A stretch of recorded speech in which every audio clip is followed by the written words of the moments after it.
Manhã Boa Nova de volta e agora vamos fazer um complemento primeiro aí da informação, né? Estamos falando de Allan Kardec no bloco anterior e o Edson vai falar mais um pouquinho sobre isso, né, Edson? Eu queria só fazer um complemento dizendo o seguinte, da importância das obras, né?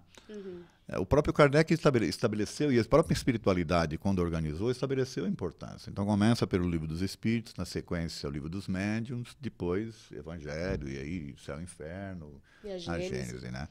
Se a gente fosse organizar um estudo, a gente poderia começar desta forma. Perfeito. Tá certo? A revista espírita, ela fica um pouco, entre aspas, esquecida, né? De alguns estudos. Por que será que isso acontece? É interessante, né? Porque poucas pessoas conhecem. Poucas pessoas têm acesso. Apesar de que hoje você baixa a revista espírita, inclusive, em PDF. Sim. Eu tenho, por exemplo, né? Todos os livros em PDF. Fica fácil legal. de pesquisar e tal. Mas é desconhecido, sim. Poucas pessoas sabem que existe, inclusive, né? Será que é um pouco difícil entendimento, talvez? Não, eu acho que é a forma como ela foi organizada. Como ela não tem, assim... Porque como ela é anual, né? Os índices dela, você não tem um índice geral, pelo menos que eu desconheço. se Então, recorda acho que até agora. que deve ter, né? Um Não, geral. foi feito depois. Depois, foi feito né? depois, não foi nem pelo Kardec. Foi aqui no Brasil, talvez. Foi. Então, essa é a dificuldade. Como ela é anual, então você não tinha ali uma forma... Hoje, com o PDF, você consegue pesquisar, então você vai buscar em todas as revistas, em todos os anos, você consegue, de repente, assunto. né, Fica trazer mais os fácil assuntos. organizar. Eu acho que é esse o fator aí que, diferentemente, por exemplo, do Livro dos Espíritos, que tem todo o encadeamento, né? A revista espírita, ela se perdeu um pouco nesse sentido. Só uma parte, falar. assim. A revista espírita, ela é composta por 12 volumes. 12 anos, né? Exatamente. E nesses 12 volumes constam lá todo o laboratório espírita. Todas as pesquisas que o Kardec fez, todas as cartas que ele escreveu e que ele recebeu. Então, todas as minúcias de como surgiu a codificação está lá. Então, é riquíssimo de conteúdo. Nós temos ali, por exemplo, o estudo dos processos de Morzine, que faz todo o desenvolvimento do capítulo da obsessão. É sensacional. Então, para quem gosta de estudar e pesquisar, tem que ter a revista espírita. Tá. Bacana trazer para os centros, né? Estudo com outras pessoas, talvez fique Você viu até que a Kátia melhor. colocou que é interessante? Ó, Entendi. ali, se você quer entender como nasceu o movimento espírita e o que aconteceu quando o Kardec lançou o Livro dos Espíritos, Está lá na revista. está lá na revista espírita. Tudo de bom. E os serviços, a Universidade de Guarulhos oferece atendimentos jurídicos gratuitos à população. Os serviços serão voltados às ações cíveis e principalmente na área da família. O Escritório de Assistência Jurídica da Universidade Univeritas, UNG, recebe inscrições para atendimentos voltados para a esfera civil, família, sucessões, despejo, solicitações de medicamentos de alto custo, por exemplo. O serviço é prestado para pessoas com renda de até 3 salários mínimos e que as ações sejam de competência da comarca de Guarulhos. Para agendar visita no escritório, o interessado deverá comparecer na rua Soldado José de Andrade, 275, no 2º andar, fica em Guarulhos, em São Paulo, ou através dos telefones 11 3828 2131 ou então pelo 3828-1831. Os atendimentos acontecem de segunda a sexta-feira, das 9 ao meio-dia e das 14 às 18 horas, e os agendamentos são efetuados na última semana de cada mês. Agora, o Espírito em Análise é a coluna do André Marosso aqui no nosso programa Manhã Boa Nova. Vamos conferir. O Espírito em Análise, com André Marosso.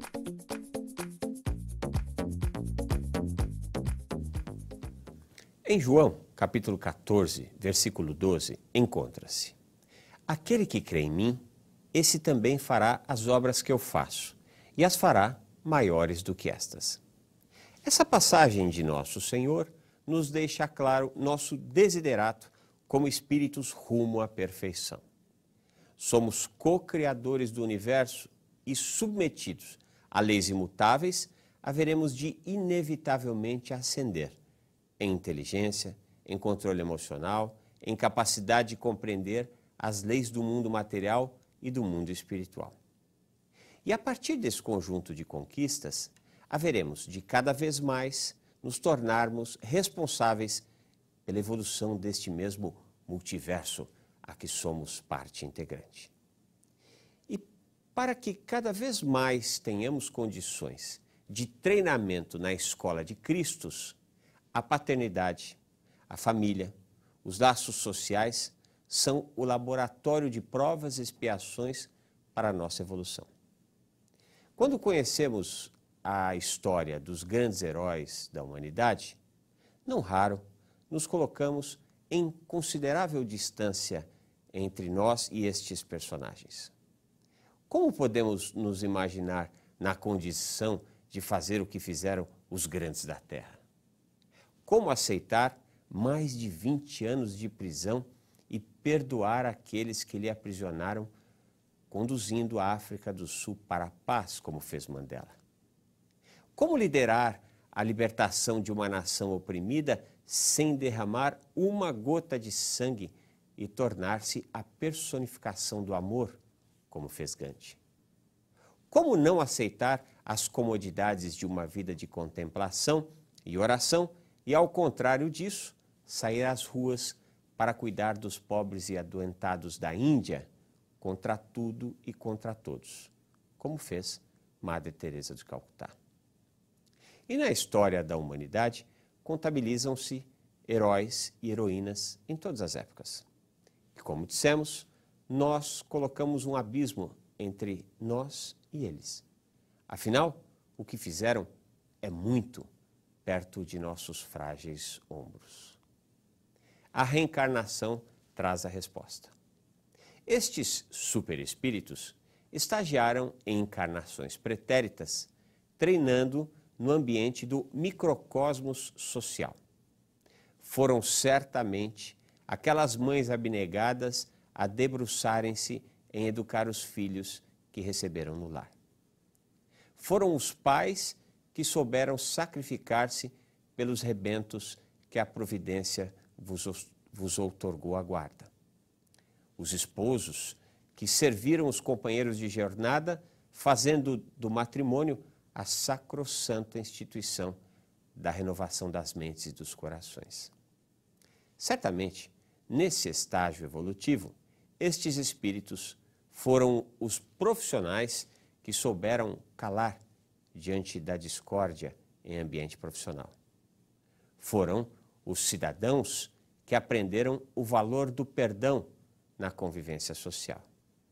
As professoras que dedicaram-se com afinco e esmero pelos alunos que a providência divina colocou sob seus cuidados. Não é difícil de concluir que foram os cientistas que vararam noites a fio com o objetivo de descobrir algo que trouxesse qualidade de vida à humanidade. Enfim, certamente passaram por uma sucessão de êxitos até que a tarefa maior lhes fosse entregue. Na parábola dos talentos, presente em Mateus capítulo 25, encontramos a história do Senhor que sai em viagem e distribui talentos a seus servos, sendo 1 talento a um de seus servos, 2 talentos a outro e 5 a um terceiro. O que recebeu 1 talento, enterrou-o e, quando o Senhor voltou, devolveu. O que recebeu 2 talentos, fez estes talentos produzirem outros 2. E o que recebeu 5, investiu-os, alcançando outros 5. Notemos a sabedoria do Senhor ao distribuir os talentos. Já imaginou se ele tivesse entregue 5 talentos ao servo preguiçoso? Certamente ele os enterraria, devolvendo os mesmos 5 que recebera. A parábola nos deixa claro que o Senhor nos dá talentos na medida de nossa capacidade de fazer com que estes talentos se multipliquem. Assim, para que enfim alcancemos um dia o estágio de super-heróis, como fizeram os grandes nomes da história humana, mistério é que façamos bem o trabalho que nos foi entregue. Se somos pais, que façamos o nosso melhor. Enquanto profissionais, entreguemos o que esteja ao nosso alcance. Enquanto filhos, cônjuges, amigos, tenhamos a coragem de servir de forma inteligente. Se formos competentes nas pequenas coisas, certamente um dia a providência divina nos confiará as grandes conquistas. Na parábola dos talentos, o Senhor, ao voltar de viagem e receber os 5 talentos do servo amado e competente, 5 talentos a mais, né? Lhe disse: bem está, servo bom e fiel, sobre o pouco foste fiel, sobre muito te colocarei. Entra no gozo do teu Senhor. Estamos matriculados na Escola de Cristos, certamente ainda nos primeiros anos do ensino fundamental. Que sejamos bons alunos neste educandário de amor. Cuide-se, você merece. André Maroso está de volta na próxima semana. Leitura da mente. Imagine pensar em alguma coisa e o computador recriar a imagem que você imaginou. Pesquisadores da Universidade de Toronto transformaram em realidade o que parecia ser ficção do cinema. Eles desenvolveram uma técnica que pode reproduzir uma imagem digital pensada por uma pessoa, simplesmente lendo a atividade elétrica do cérebro dela. O novo estudo foi aceito para publicação na revista eNeuro, e a equipe da universidade usou um teste não invasivo conhecido como eletroencefalograma, usado no diagnóstico de tumores cerebrais, epilepsia e outras condições, para registrar a atividade elétrica em participantes que receberam estímulos visuais em uma tela de computador. Em um computador com algoritmos de aprendizado de máquinas especiais, a equipe recriou imagens dos rostos que os participantes estavam pensando, usando os dados registrados pelo EEG. E o algoritmo buscou sinais cerebrais e reproduziu como uma imagem digital. E aí, quais são os benefícios de uma iniciativa como essa, na sua opinião, Edson? Eu acho fantástico, né? Ciência... ela está avançando cada vez mais. E aí eu fiquei pensando, né, você lendo essa matéria, como é possível você, captando as ondas cerebrais, né? Como é que é possível você formar essa imagem?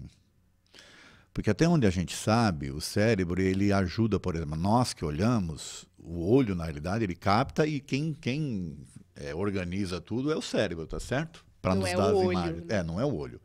O olho é só um instrumento que traz, e o cérebro é que organiza e te transporte. Ele organiza e te forma aquela imagem, tá certo? É um negócio fantástico.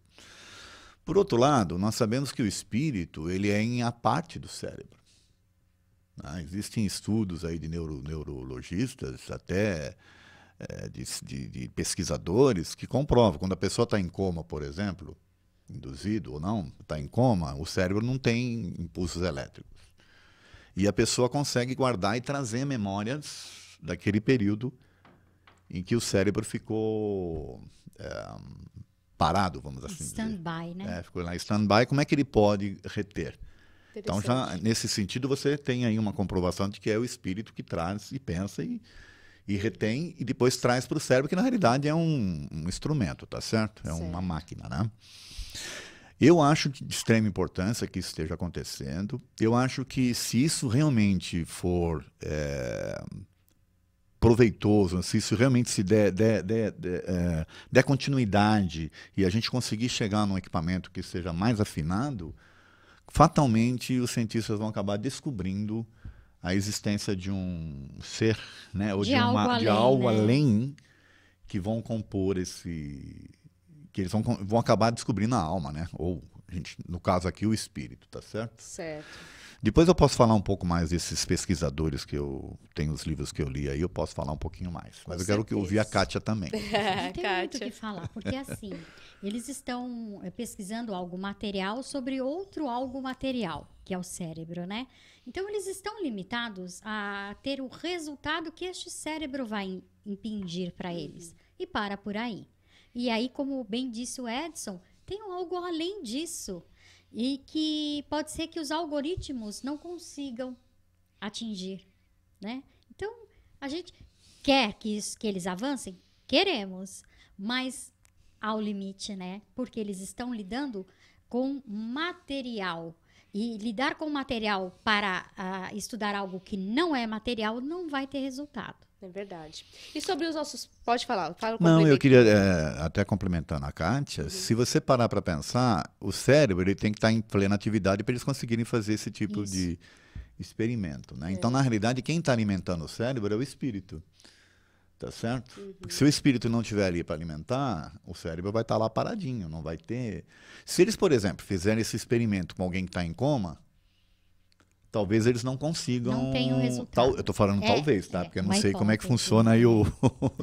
Talvez eles não consigam o mesmo resultado Precisa do tá que, do que alguém que está ali pronto e produzindo as imagens, vamos assim dizer, para que eles possam captar, né? E reproduzir. Mas não deixa de ser um avanço, porque eles estão Fantástico, lidando com o né? pensamento daquela pessoa naquele Fantástico, instante, né? Exatamente. O pensamento é recriado em imagens, como diz aí no título, né?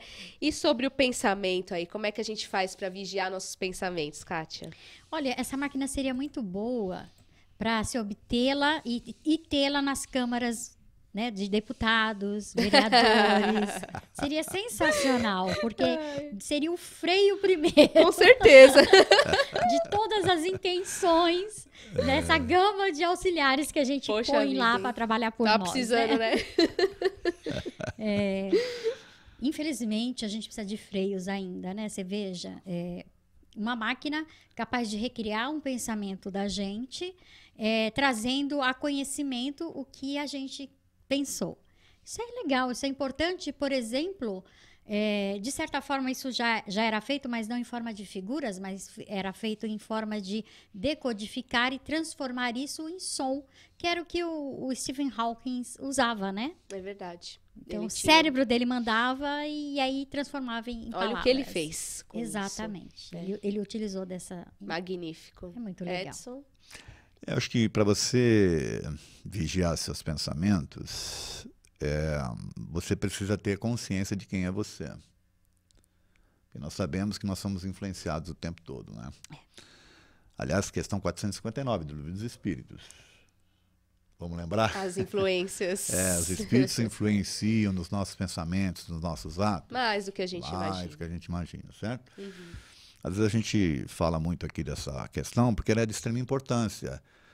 Então, como é que eu sei se aquilo que eu estou pensando é algo que está sendo induzido ou se é algo que efetivamente é meu? Como que faz para saber? Você tem que se conhecer. E a única forma de você se conhecer é sendo honesto consigo. Abstraindo-se, né, dessas crenças que são castradoras, essas crenças que te fazem se sentir alguém culpado, que precisa ser punido ou coisa que o valha, porque existe, infelizmente, também no meio espírita, né, que não deveria existir.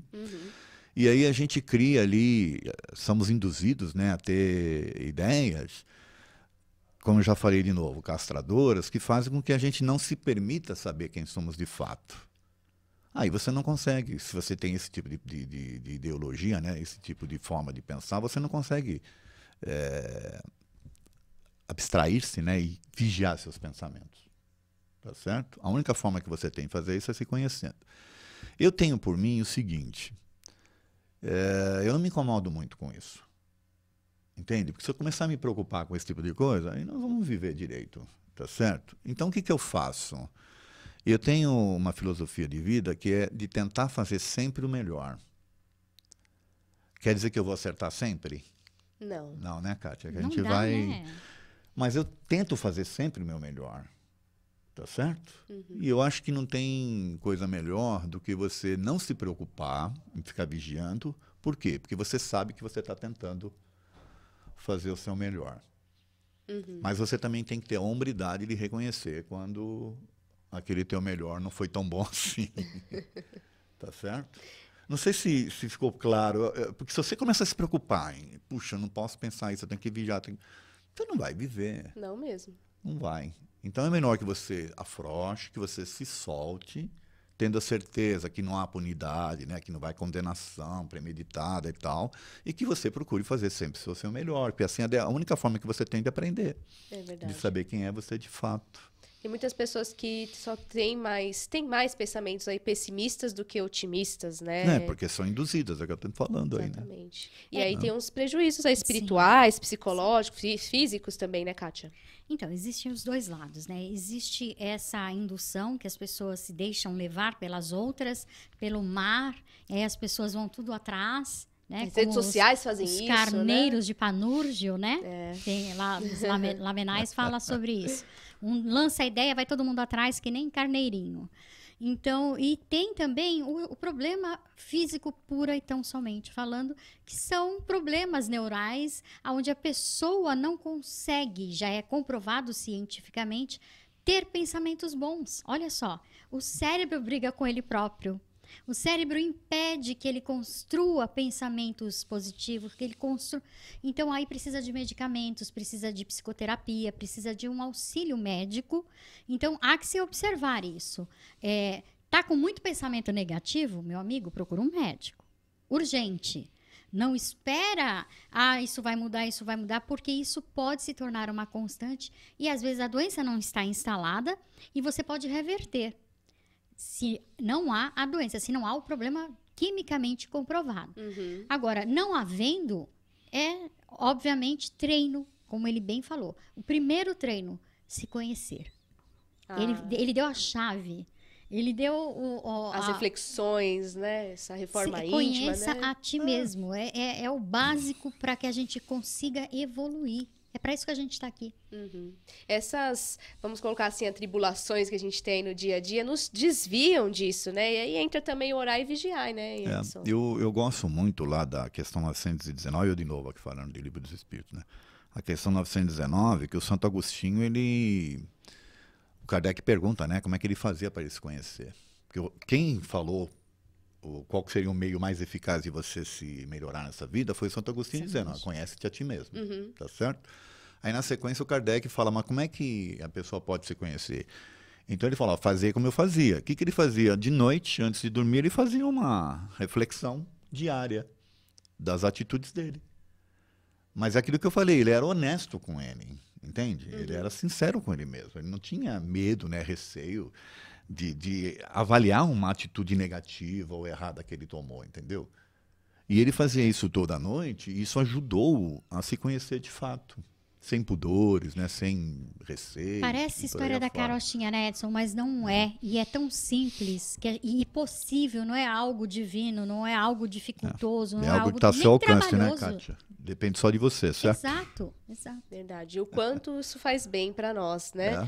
Porque aos pouquinhos detalhes a gente vai vendo o quanto tem ainda a melhorar, né? Porque ainda nos melindramos, somos egoístas, impacientes. E aí não é numa encarnação que a gente vai tirar tudo isso aí, né, Kátia? Não dá. Eu acho que precisa de umas 3, pelo menos, né? Só 3? 3 mil. Olha, eu acabo de aumentar o 3 meu mil. nível de umidade.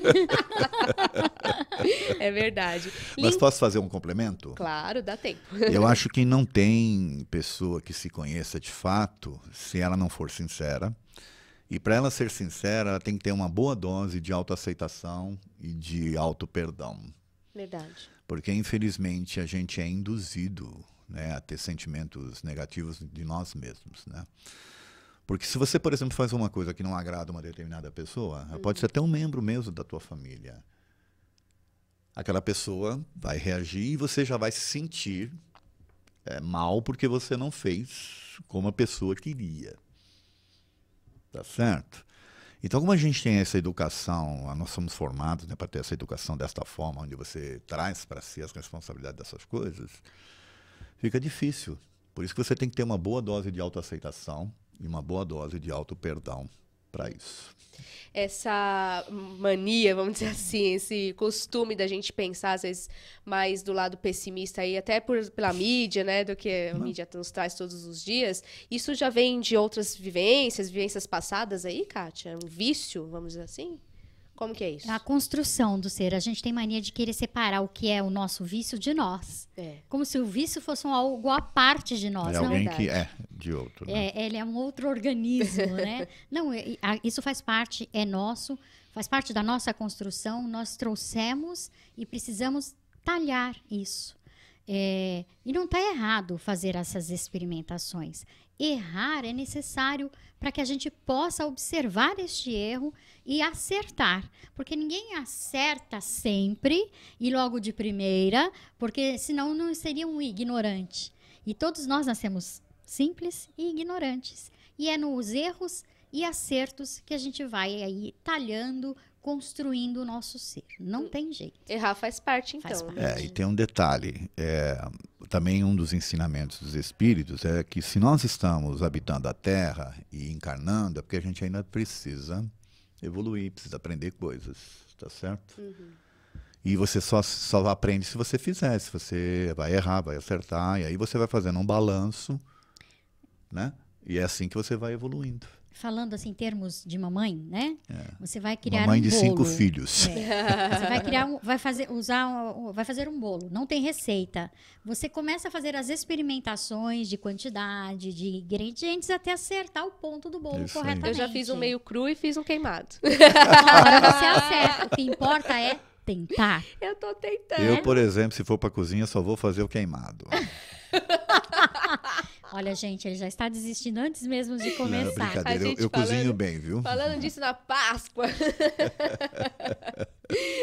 O Edson aí vai me dar Não, umas eu receitas, cozinho hein? bem, sabia? Eu faço todo domingo, eu faço a comida em casa. Que Que legal, maravilha, né? Eu bacana, gosto. dar um descanso aí pra Eu esposa e não, tudo. Desde que casamos, hein? Olha que chique. Ela cozinha também. Também, mas do domingo sou eu. Olha só, vou passar esse programa aqui pro André, ó. Podíamos fazer um domingo. programa de receitas espíritas, o que você acha? É isso mesmo, você, Um pão de Kátia, ló espiritual, sei lá, faz muita receita? Não, eu não gosto de cozinhar. Uau. Apesar de cozinhar bem. Não gosta. Não gosto, A não minha mãe é nasci. assim também, cozinha muito bem, mas não gosta muito da cozinha. Interessante. Acontece, interessante. E Como é que consegue ainda cozinhar bem que bem? Deus sabe o que faz e colocou 5 filhos que adoram cozinhar. Que legal! E um marido que, ó, nota 10 também. É o Beleza, chefe, hein? Masterchef. É isso aí, você vai continuando acompanhando aí nosso programa. Muita notícia, informação, espiritualidade, alegria, coisa Descontração, boa. né? Descontração, é assim que a gente vai aprendendo, né? Mas uma maneira mais fácil da Lógico. gente adquirir conhecimento, colocar em prática no nosso dia a dia, que é isso que é importante, vigiar aí os nossos pensamentos, né? Tem muita notícia ainda pro dia de hoje, coluna, quadros. Vai continuando sintonizado aí no Manhã Boa Nova, que vai pro intervalo e volta daqui a pouquinho. Fique por aí.